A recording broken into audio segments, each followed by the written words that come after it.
Good morning, Vita. Today we will discuss poem number 4, How to Tell Wild Animals. This poem is written by Caroline Wells. Caroline Wells was born in 1862 and died in 1942. She was an American poet. Let's discuss about the poem. This humorous poem suggests some dangerous ways to identify for or tell wild animals. ये जो हास्यात्मक poem है ये कुछ सुझाव देती है, हमें कुछ खतरनाक तरीके सुझाती है, वेज बताती है कि किस तरह से हम आइडेंटिफाई करें, टेल करें, बताएं, वाइल्ड एनिमल्स की पहचान करें. Read it allowed. पोएम को ऊंची आवाज़ में पढ़ो. Keeping to a strong and regular rhythm. और रिदम को मेंटेन करके तब पोएम को पढ़ें. अब स्टार्ट करते हैं पोएम को लाइन बाय लाइन.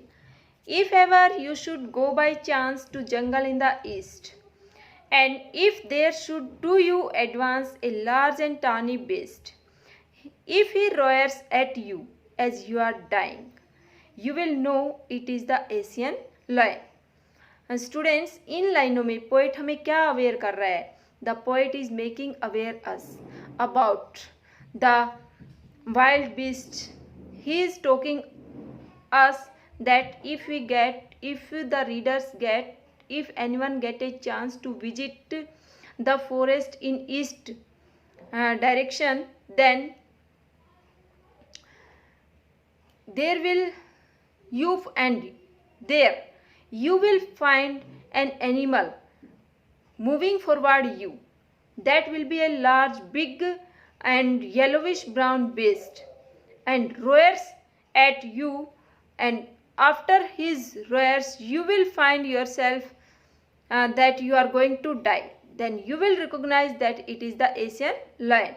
यहाँ पर पोएट हमें बताता है यदि तुम्हें मौका मिले जो ईस्ट फॉरेस्ट हैं, ईस्ट के जंगल हैं, उनमें जाने का, और वहाँ पर आप देखें अपनी तरफ मूव करते हुए, अपनी तरफ बढ़ते हुए एक बड़े से येलोविश ब्राउन एनिमल को, और वह दहाड़े तुम्हारे ऊपर, और उसकी दहाड़ सुनकर तुम्हें लगे कि तुम मरने वाले हो, तो तुम्हें पहचान जाना है, तुम्हें जान जाना है कि ये कौन है? एशियन लायन है.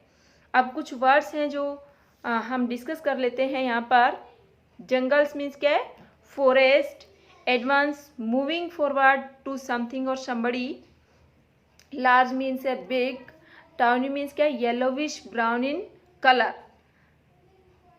डाइन मीन्स क्या है? डाइंग, मर रहे हो. यहाँ पर पोएट ने डाइन को राइमिंग स्कीम मेंटेन करने के लिए पूरी स्पेलिंग नहीं लिखी है, और इसको कहते हैं पोएट ने पोएटिक लाइसेंस का यूज किया है.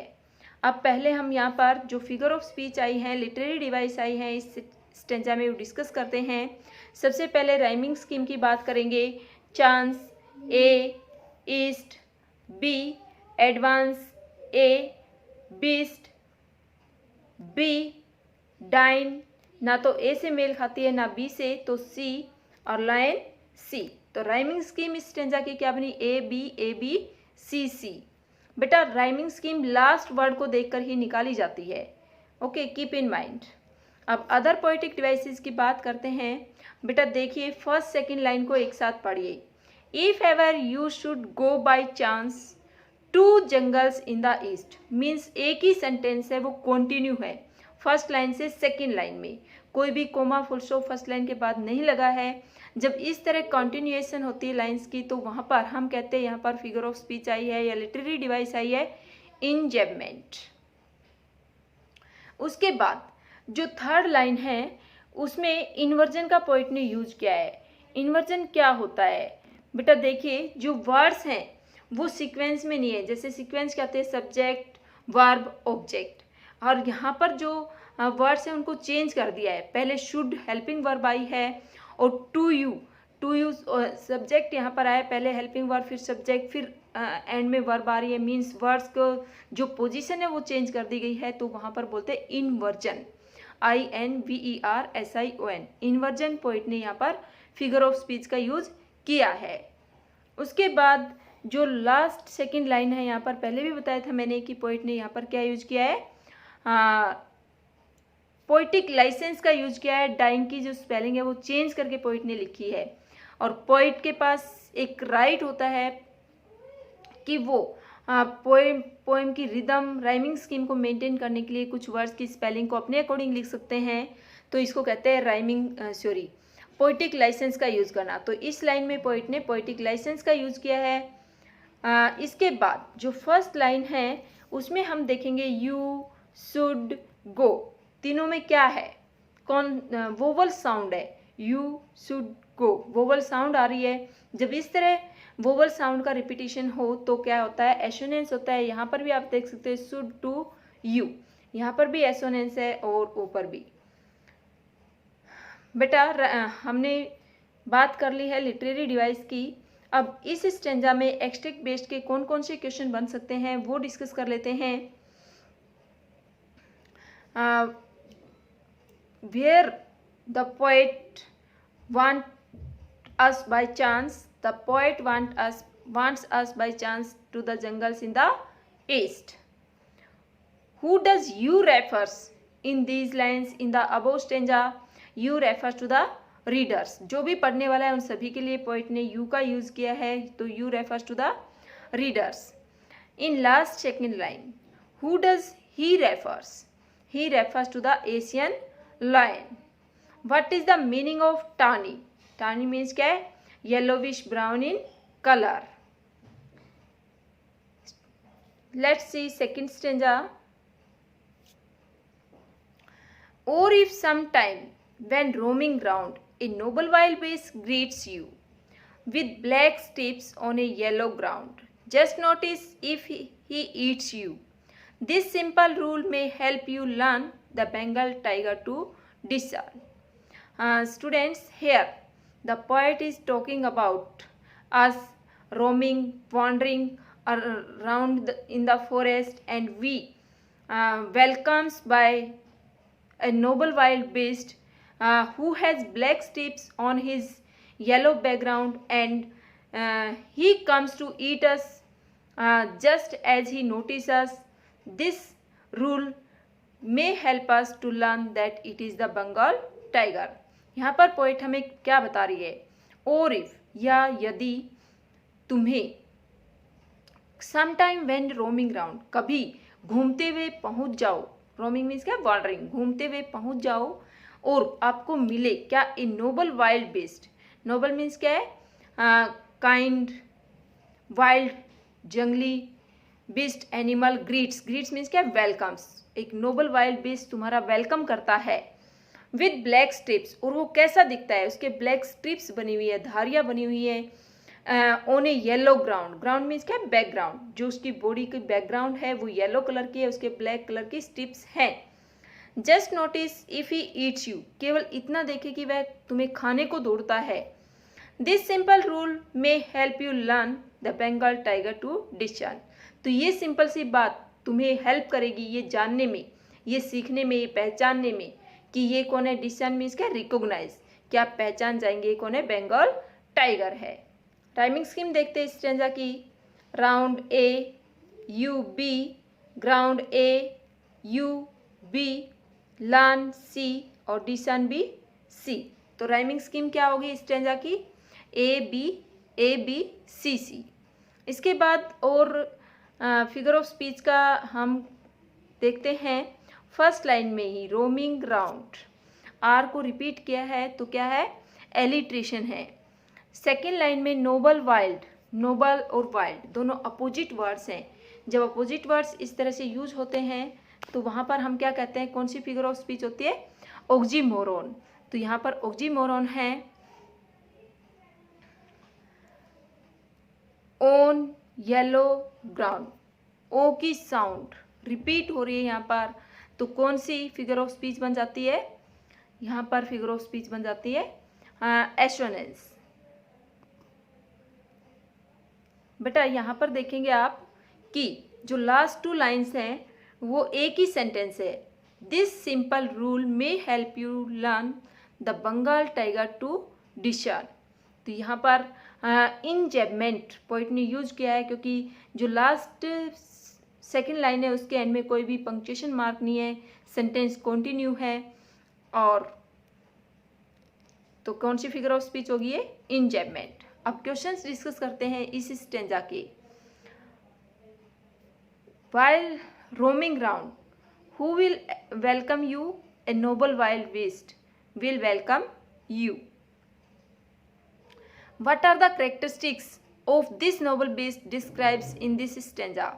In this stanza, the poet is describing the Bengal tiger, who has black stripes on its yellow background, and as he looks its prey, he runs to eat it.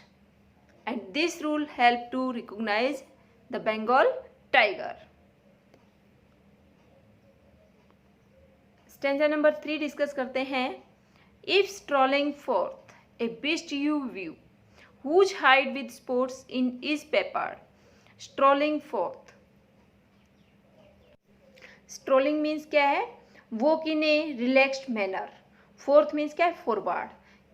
कि यदि आप देखें एक beast को, एक animal को बड़े relax manner में आगे मूव करते हुए.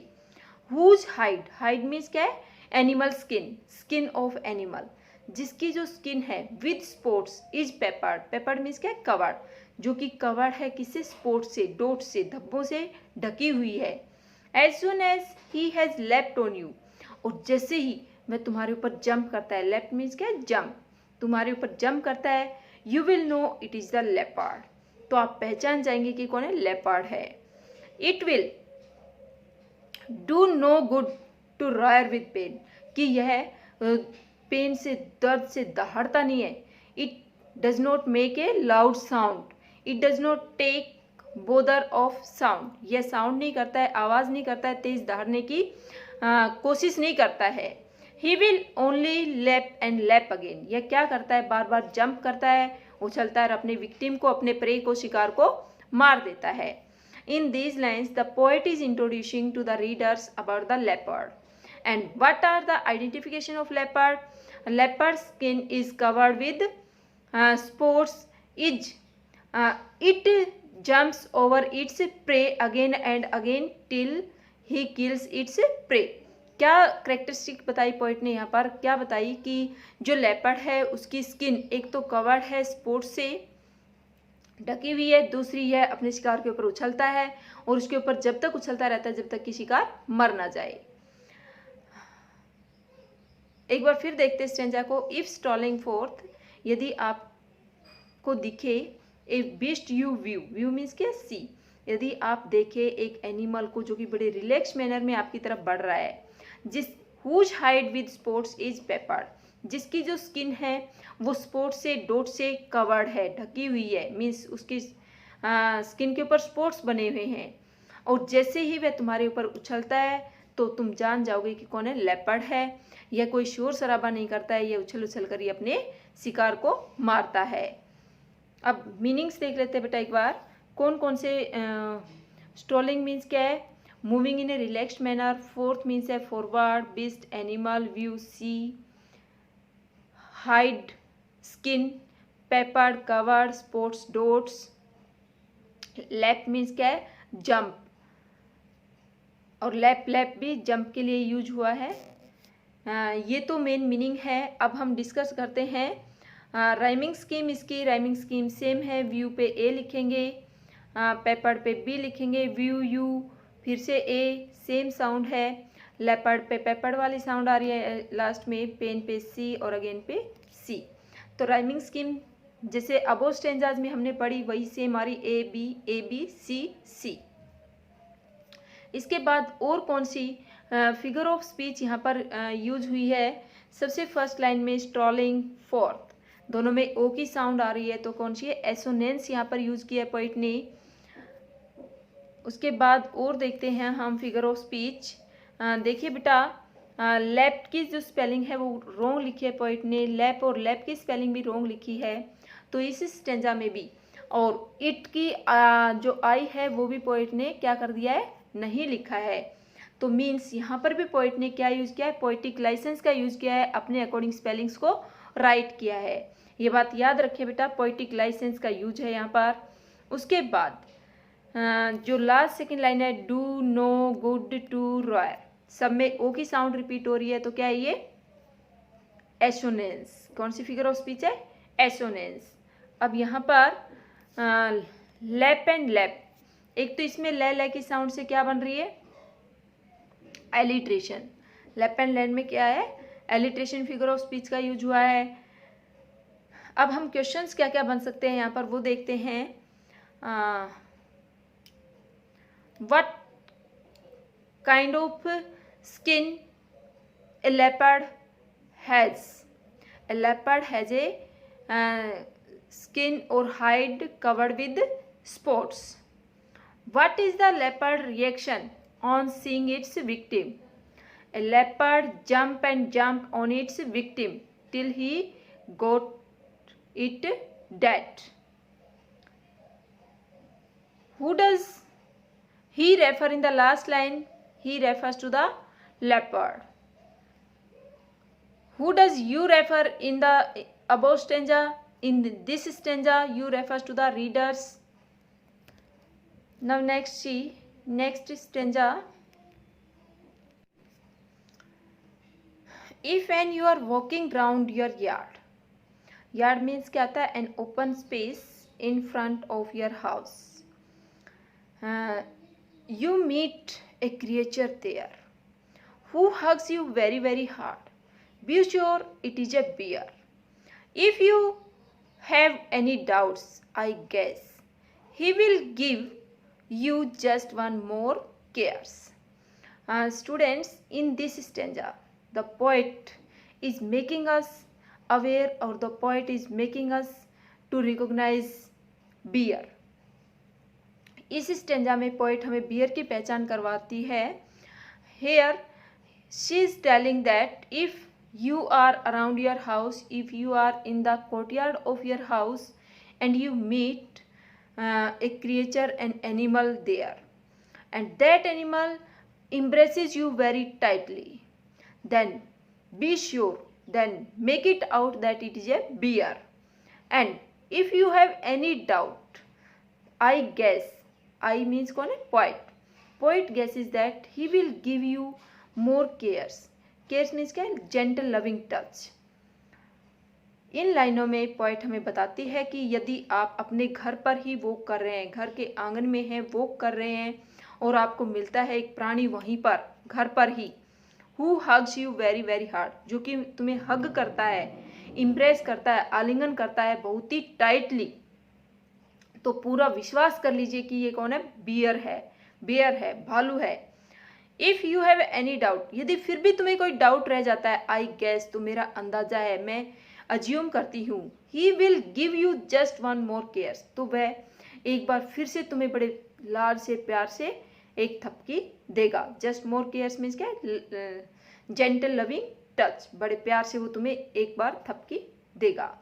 यहाँ पर पोइट किसको डिस्क्राइब कर रही है, बियर को। बियर की क्या करेक्टरिस्टिक्स बताई है, bear will meet you at your house, yard, and this creature embraces very hard to kill its prey. ये जो प्राणी है वो बहुत ही टाइटली इम्प्रेस करता है, हग करता है अपने शिकार को मारने के लिए, मीन्स अपनी बाहों में दबाकर ही ये अपने शिकार को मार देता है। और ये बड़े, जो बियर की हग है उसको क्या कहा है, वो जेंटल होती है, कि यह एक बार तुम्हें दिखाता है कि बड़ी केयर से, बड़ी जेंटल, बड़ी सॉफ्टली तुम्हें हग कर रहा है, बट ये बहुत टाइटली तुम्हें दबा करके मार देता है। तो आप क्या पहचानेंगे, वो कौन है, बियर है।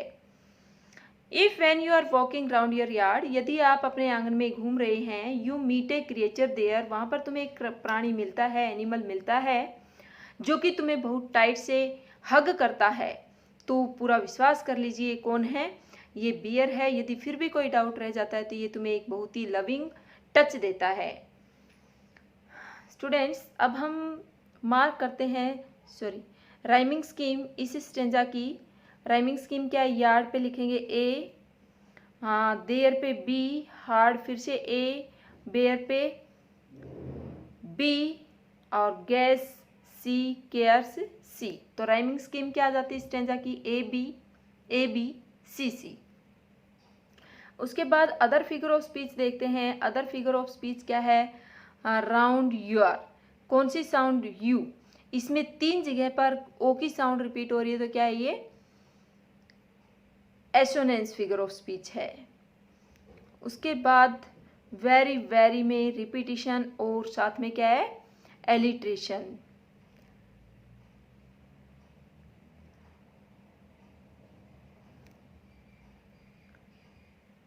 अब क्वेश्चंस डिस्कस करते हैं यहाँ पर क्या क्या बन सकते हैं। Where do you find a bear according to these lines. According to these lines a bear can be found near our houses, in front of our houses, in the open area. What does a bear do to kill its prey, to kill its victim? A bear hug very tightly to kill its victim or its prey. How can you recognize a bear? A bear can be recognized by its manner of hug. जो इसका हग का manner है उससे हम beer की पहचान कर सकते हैं। नेक्स्ट स्टेंजा देखते हैं। दो to distinguish beast of prey a novice might nonplus. The crocodile you always make tell from the hyena thus. Hyenas come with merry smiles, but if they weep, they are crocodiles. Students, in this stanza, the poet is trying to differentiate between a hyena and a crocodile. She is telling us that a novice means क्या था, person new to a job, नव सीखिया। None plus means क्या, confused, कि एक नोविश है, एक नव सीखिया है, एक नया नया है जो किसी काम में, किसी जॉब में, किसी जगह पर नया नया होता है, वो कंफ्यूज हो सकता है, धोखा खा सकता है डिस्टिंग्विश करने में, डिफरेंस करने में, जो शिकार करने वाले प्राणी हैं उनमें। एक क्रोकोडाइल आप हमेशा पहचानेंगे, बताएंगे कि क्रोकोडाइल एक हाइना से किस तरह से डिफरेंट है। हाइना है वह अपने शिकार की तरफ आता है मुस्कुराते हुए, मैरी मीन्स क्या, हैप्पी स्माइल्स के साथ, खुश होते हुए हाइना आता है। और यदि आप पाए कि जो एनिमल आपका शिकार करने वाला है वो रो रहा है, तो ये कौन है, क्रोकोडाइल है। इन लाइनों में पोएट ने क्या बताया, डिफरेंस क्या है क्रोकोडाइल और हाइना के बीच में। पहले पोएट ने बताया कि जो नोविश है, नव सीखा है, न्यू है, न्यू टू ए जॉब, एक नया है काम में, वह कंफ्यूज हो सकता है, नन प्लस है, उलझन में पड़ सकता है, डिफरेंस करने में, भेद बताने में शिकार के प्राणियों में। और इस तरह से आप बता सकते हैं कि एक हाइना है वो बड़े मुस्कुराते हुए आता है अपने शिकार के पास, जबकि एक क्रोकोडाइल है वो रोते हुए शिकार करता है। Though to distinguish beast of prey a novice might nonplus, क्या कहती है, यद्यपि जो डिफरेंस है, डिस्टिंग्विश मीन्स क्या, डिफरेंशिएट, जो बीस्ट है, एनिमल है, शिकार के, शिकार करने वाले जो प्राणी हैं उनमें डिफरेंस करना, एक जो नोविश है, नव सीखिया है, वो नन प्लस हो सकता है, कंफ्यूज हो सकता है। The crocodile you always may tell from the hyena, कि जो क्रोकोडाइल है आप उसको हाइना से डिफरेंस कर सकते हो, बता सकते हो, पहचान सकते हो। Hyena comes with merry smile, merry means क्या, हैप्पी, खुशी से मुस्कुराते हुए हाइना आता है अपने शिकार के पास। बट इफ दे वीप, परंतु यदि तुम उसे रोते हुए पाओ, दे आर क्रोकोडाइल्स, तो वो कौन है, क्रोकोडाइल्स है। मीन्स क्रोकोडाइल जब शिकार करता है तो क्या करता है, रोता है।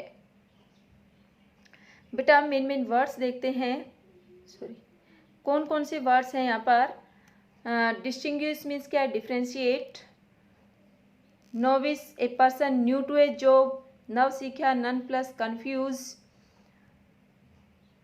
Mary happy, weep cry. अब देखते हैं राइमिंग्स की। प्रे ए है, नन प्लस बी है, वे प्रे से सिमिलर है तो क्या है, ए नन प्लस 10, बी स्माइल्स, सी क्रोकोडाइल, सी। हाँ, राइमिंग स्कीम बन जाती है ए बी सी सी। इसके बाद हम फिगर ऑफ स्पीच देखते हैं और कौन सी आई है। देखिए बेटा, जो फर्स्ट लाइन, दो to distinguish beast of prey a novice might nonplus, ये भी कॉन्टिन्यूएशन है सेंटेंस की।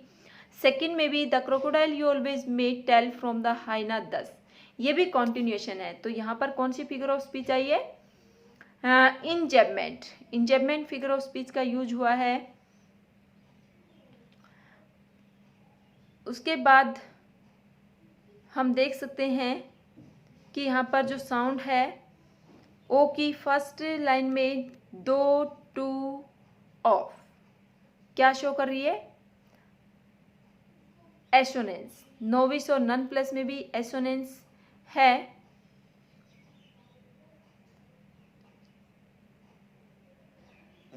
अब इसमें क्वेश्चंस क्या क्या बन सकते हैं। What does the poet is talking about in this stanza? In this stanza, the poet is talking about a novice who is unable to differentiate between beast of prey. What does a hyena do when it comes to its victim? A hyena smiles happily when it comes to its prey.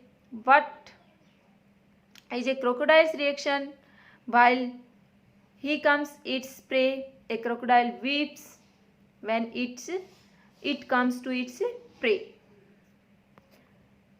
Next और last stanza देखते हैं। The true chameleon is small. Chameleon means क्या होता है? A small kind of lizard. A lizard short of thing. Short means क्या है? Kind. एक chameleon है वो क्या है? Is small. A true chameleon is small.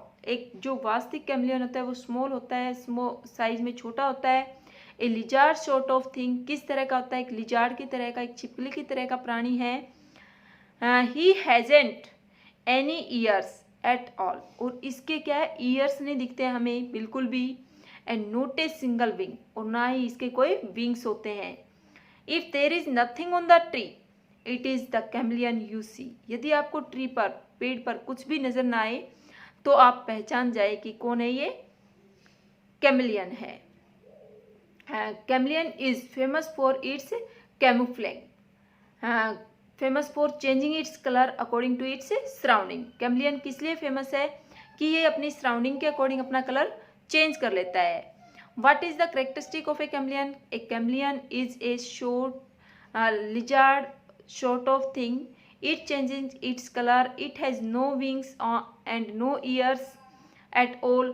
And if you are unable to find anything on the tree, then you may find out that it is a chameleon. The true chameleon is small. कि जो वास्तविक chameleon है, real chameleon है, वो क्या होता है? Small होता है, एक लिजार्ड की तरह की चीज होता है और इसके ईयर्स और विंग्स नहीं होते हैं। और पेड़ पर यदि हमें कुछ नहीं नजर आ रहा है तो हम क्या अज्यूम करेंगे कि ये क्या है? कैमलियन है। अब वर्ड मीनिंग देखते हैं बेटा। यहाँ पर कौन कौन से आए हैं? ट्रू को क्या कहेंगे? रियल। शॉर्ट मीन्स है काइंड। इसके बाद पोइट ने यहाँ पर भी पोइटिक लाइसेंस का यूज किया है। पोइटिक लाइसेंस कहाँ पर है? It is. आई का यूज नहीं है यहाँ पर, मीन्स पोइटिक लाइसेंस का यूज किया है इस लाइन में। और यहाँ पर फिर से हम मार्क करते हैं राइमिंग स्कीम को। A B, all small all A, thing wing B और tree C C. Rhyming scheme पूरी पोएम में ए बी सी सी है। इसके अलावा फिगर ऑफ स्पीच देखते हैं। यहाँ पर ही हैजेंट, है की साउंड है तो क्या है ये? एलिट्रेशन का यूज किया है।